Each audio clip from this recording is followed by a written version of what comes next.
सकट चौथ व्रत महात्म्य। यह व्रत माघ मास की कृष्ण पक्ष की चतुर्थी तिथि को मनाया जाता है। यह व्रत स्त्रियां अपने संतान की दीर्घायु और सफलता के लिए करती हैं। इस व्रत के प्रभाव से संतान को रिद्धि सिद्धि की प्राप्ति होती है तथा उनके जीवन में आने वाली सभी विघ्न बाधाएं गणेश जी दूर कर देते हैं। इस दिन स्त्रियां पूरे दिन निर्जला व्रत रखती हैं और शाम को गणेश पूजन तथा चंद्रमा को अर्घ्य देने के पश्चात ही जल ग्रहण करती हैं। सकट चौथ व्रत की विधि। माघ मास की कृष्ण पक्ष की चतुर्थी तिथि को सकट का व्रत किया जाता है। इस दिन संकट हरण गणपति का पूजन होता है। इस दिन विद्या बुद्धि वारिधि गणेश तथा चंद्रमा की पूजा की जाती है। भाल चंद्र गणेश की पूजा सकट चौथ को की जाती है। प्रातः काल नित्य क्रम से निवृत्त होकर षोडशोपचार विधि से गणेश जी की पूजा करें। निम्न श्लोक पढ़कर गणेश जी की वंदना करें। गजाननं भूतगणादि सेवितं कपित्थजम्बुफलचारुभक्षणम् उमासुतं शोकविनाशकारकं नमामि विघ्नेश्वरपादपङ्कजम्। इसके बाद भालचंद्र गणेश का ध्यान करके पुष्प अर्पित करें। पूरे दिन मन ही मन श्री गणेश जी के नाम का जप करें। सूर्यास्त के बाद स्नान करके स्वच्छ वस्त्र पहन लें। अब विधि पूर्वक अपने घरेलू परंपरा के अनुसार गणेश जी का पूजन करें। एक कलश में जल भरकर रखें। धूप दीप अर्पित करें। नैवेद्य के रूप में तिल तथा गुड़ के बने हुए लड्डू, ईख, गंजी, अमरूद, गुड़ तथा घी अर्पित करें। यह नैवेद्य रात्रि भर में बांस के बने हुए डलिया से ढककर यथावत रख दिया जाता है। पुत्रवती स्त्रियां पुत्र की सुख समृद्धि के लिए व्रत रखती हैं। इस ढके हुए नैवेद्य को पुत्र ही खोलता है तथा भाई बंधुओं में बांटता है। ऐसी मान्यता है कि इससे भाई बंधुओं में आपसी प्रेम भावना की वृद्धि होती है।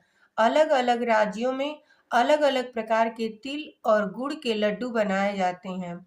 तिल के लड्डू बनाने हेतु तिल को भूनकर गुड़ की चाशनी में मिलाया जाता है। फिर तिलकुट पहाड़ बनाया जाता है। कहीं कहीं पर तिलकुट का बकरा भी बनाते हैं। तत्पश्चात गणेश पूजा करके तिलकुट के बकरे की गर्दन घर का कोई बच्चा काट देता है। अब हम लोग कहानी सुनते हैं। एक साहूकार और एक साहूकारनी थे। वह धर्म पूरी को नहीं मानते थे। इसके कारण उनके कोई बच्चा नहीं था।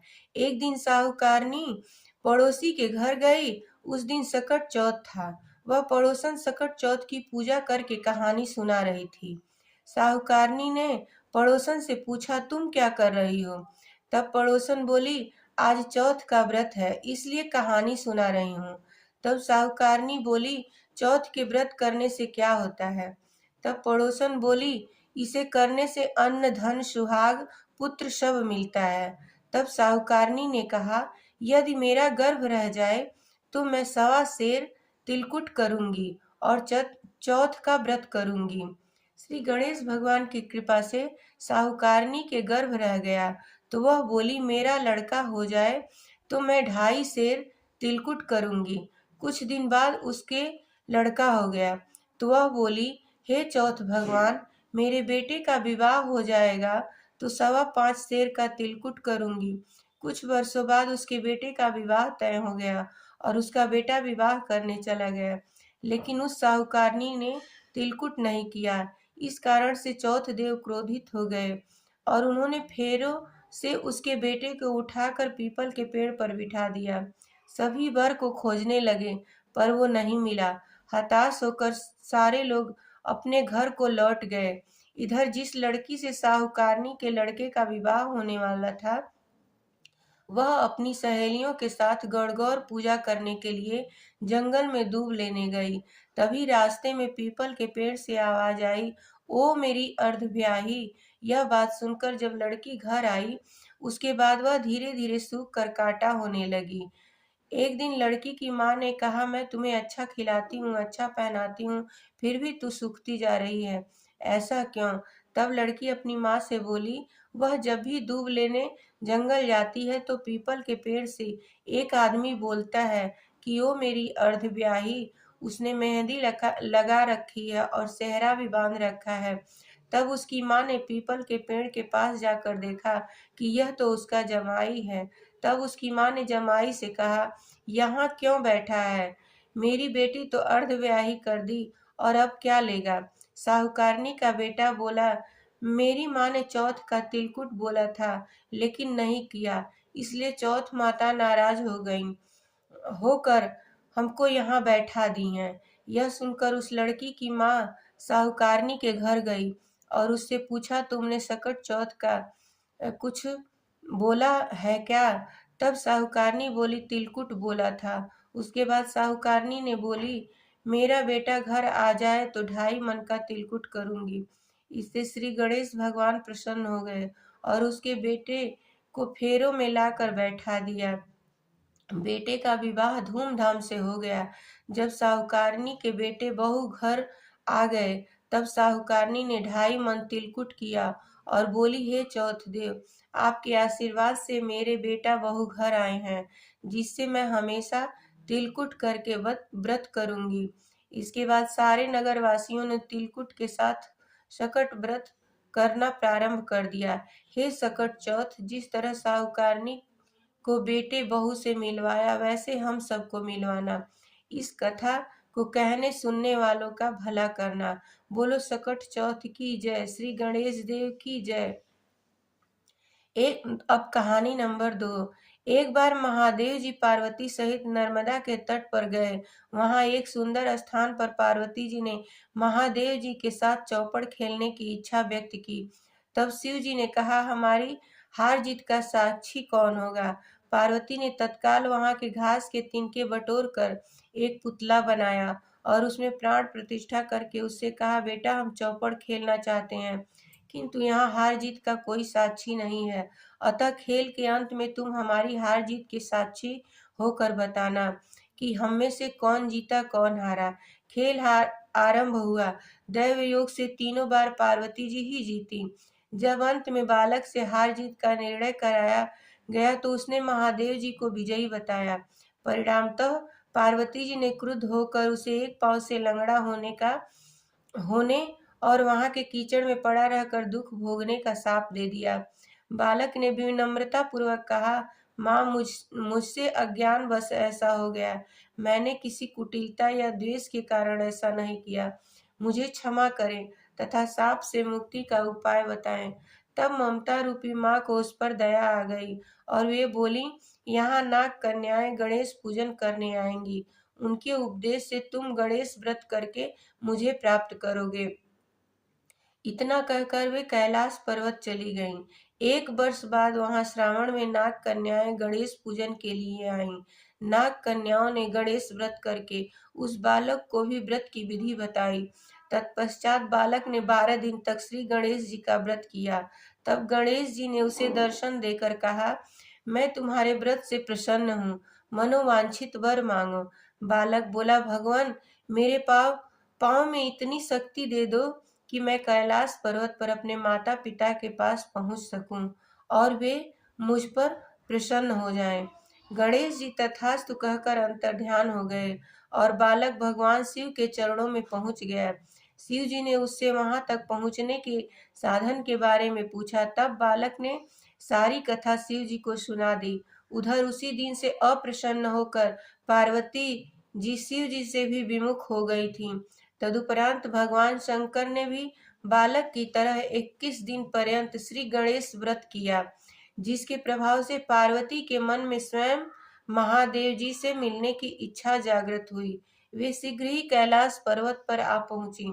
वहां पहुंचकर पार्वती जी ने श्री शिव जी से पूछा, भगवान आपने ऐसा कौन सा उपाय किया जिसके फल स्वरूप मैं आपके पास भागी भागी आ गई हूँ। शिव जी ने गणेश व्रत का इतिहास उनसे कह दिया। तब पार्वती जी ने अपने पुत्र कार्तिकेय से मिलने की इच्छा से 21 दिन पर्यंत 21 की संख्या में दुर्वा पुष्प तथा लड्डुओं से गणेश जी का पूजन किया। 21वें दिन कार्तिकेय स्वयं ही पार्वती जी से आ मिले। उन्होंने उन्होंने भी माँ के मुख से इस व्रत का महात्म्य सुनकर व्रत किया। बोलो सकट चौथ की जय, श्री गणेश देव की जय। अब कहानी नंबर 3। एक शहर में देवरानी जेठानी रहती थी। जेठानी अमीर थी और देवरानी गरीब थी। देवरानी गणेश जी की भक्त थी। देवरानी का पति जंगल से लकड़ी काटकर बेचता था और अक्सर बीमार रहता था। देवरानी जेठानी के घर का सारा काम करती और बदले में जेठानी बचा हुआ खाना, पुराने कपड़े आदि उसको दे देती थी। इसी से देवरानी का परिवार चल रहा था। माघ महीने में देवरानी ने तिल चौथ का व्रत किया। 5 रुपए का तिल व गुड़ लाकर तिलकुटा बनाया। पूजा करके तिल चौथ की कथा कही और सुनी और तिलकुटा छीके में रख दिया और सोचा कि चांद उगने पर पहले तिलकुटा और उसके बाद ही कुछ खाएगी। कथा सुनकर वह जेठानी के यहाँ चली गई। खाना बनाकर जेठानी के बच्चों से खाना खाने को कहा तो बच्चे बोले माँ ने व्रत किया है और माँ भूखी है। जब माँ खाना खाएगी तब हम भी खाएंगे। जेठ जी को खाना खाने को कहा तो जेठ जी बोले मैं अकेला नहीं खाऊंगा, जब चांद निकलेगा तब सब खाएंगे, तभी मैं भी खाऊंगा। जेठानी ने उसे कहा आज तो किसी ने भी अभी तक खाना नहीं खाया, तुम्हें कैसे दे दूं? तुम सुबह सवेरे ही बचा हुआ खाना ले जाना। देवरानी के घर पर पति बच्चे सब आस लगाए बैठे थे कि आज तो त्योहार है, इसलिए कुछ पकवान आदि खाने को मिलेगा। परंतु जब बच्चों को पता चला कि आज तो रोटी भी नहीं मिलेगी तो बच्चे रोने लगे। उसके पति को भी बहुत गुस्सा आया। कहने लगा सारा दिन काम करके भी 2 रोटी नहीं ला सकती तो काम क्यों करती हो? पति ने गुस्से में आकर पत्नी को कपड़ा धोने के धोवन से मारा।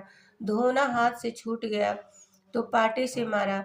वह बेचारी गणेश जी को याद करती हुई रोते रोते पानी पीकर सो गई। उस दिन गणेश जी देवरानी के सपने में आए और कहने लगे धोवने मारी पाटे मारी सो रही या जाग रही है? वह बोली कुछ सो रही हूँ कुछ जाग रही हूँ। गणेश जी बोले भूख लगी है, कुछ खाने को दो। देवरानी बोली क्या दूं? मेरे घर में तो अन्न का एक दाना भी नहीं है। जेठानी बचा कुचा खाना देती थी, आज वो भी नहीं मिला। पूजा का बचा हुआ तिलकुट्टा छीके में पड़ा है, वही खा लो। तिलकुट्टा खाने के बाद गणेश जी बोले धोवने मारी पाटे मारी निमटाई लगी है, कहाँ निमटे? वो बोली ये पड़ा घर, जहाँ इच्छा हो वहां निमट लो। फिर गणेश जी बोले अब कहाँ पोछूं? अब देवरानी को बहुत गुस्सा आया कि कब के तंग करे जा रहे हो। सो बोली मेरे सर पर पोछो, और कहाँ पोछोगे? सुबह जब देवरानी उठी तो यह देखकर हैरान रह गई कि पूरा घर हीरे मोती से जगमगा रहा है। सिर पर जहाँ विनायक जी पोछनी कर गए थे वहां हीरे के टीके व बिंदी जगमगा रहे थे। उस दिन देवरानी जेठानी के घर काम करने नहीं गई। बड़ी देर तक राह देखने के बाद जेठानी ने बच्चों को देवरानी को बुलाने भेजा। जेठानी ने सोचा कल खाना नहीं दिया, इसीलिए शायद देवरानी बुरा मान गई। बच्चे बुलाने गए और बोले चाची चलो माँ ने बुलाया है, सारा काम पड़ा है, दुनिया में चाहे कोई मौका चूक जाए पर देवरानी जेठानी आपस में कहने का मौका नहीं छोड़ती। देवरानी ने कहा बेटा बहुत दिन तेरी माँ के यहाँ काम कर लिया, अब तुम अपनी माँ को ही मेरे यहाँ काम करने भेज दो। बच्चों ने घर जाकर माँ को बताया कि चाची का तो पूरा घर हीरे मोतियों से जगमगा रहा है। जेठानी दौड़ती हुई देवरानी के पास आई और पूछा ये सब हुआ कैसे? देवरानी ने उसके साथ जो हुआ वो सब कह डाला। घर लौटकर जेठानी अपने पति से कहा आप मुझे धोने और पाटे से मारो। उसका पति बोला भली मानस मैंने कभी तुम पर हाथ भी नहीं उठाया, मैं तुम्हें धोने और पाटे से कैसे मार सकता हूँ? वह नहीं मानी और जिद करने लगी। मजबूरन पति को उसे मारना पड़ा।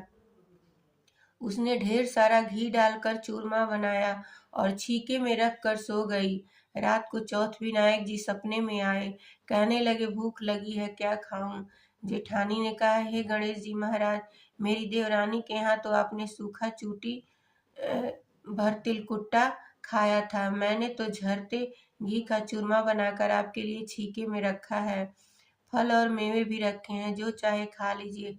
गणेश जी बोले, अब निपटे कहाँ? जेठानी बोली, उसके यहाँ तो टूटी फूटी झोपड़ी थी, मेरे यहाँ तो कंचन के महल है, जहाँ चाहो चाहो निपटो।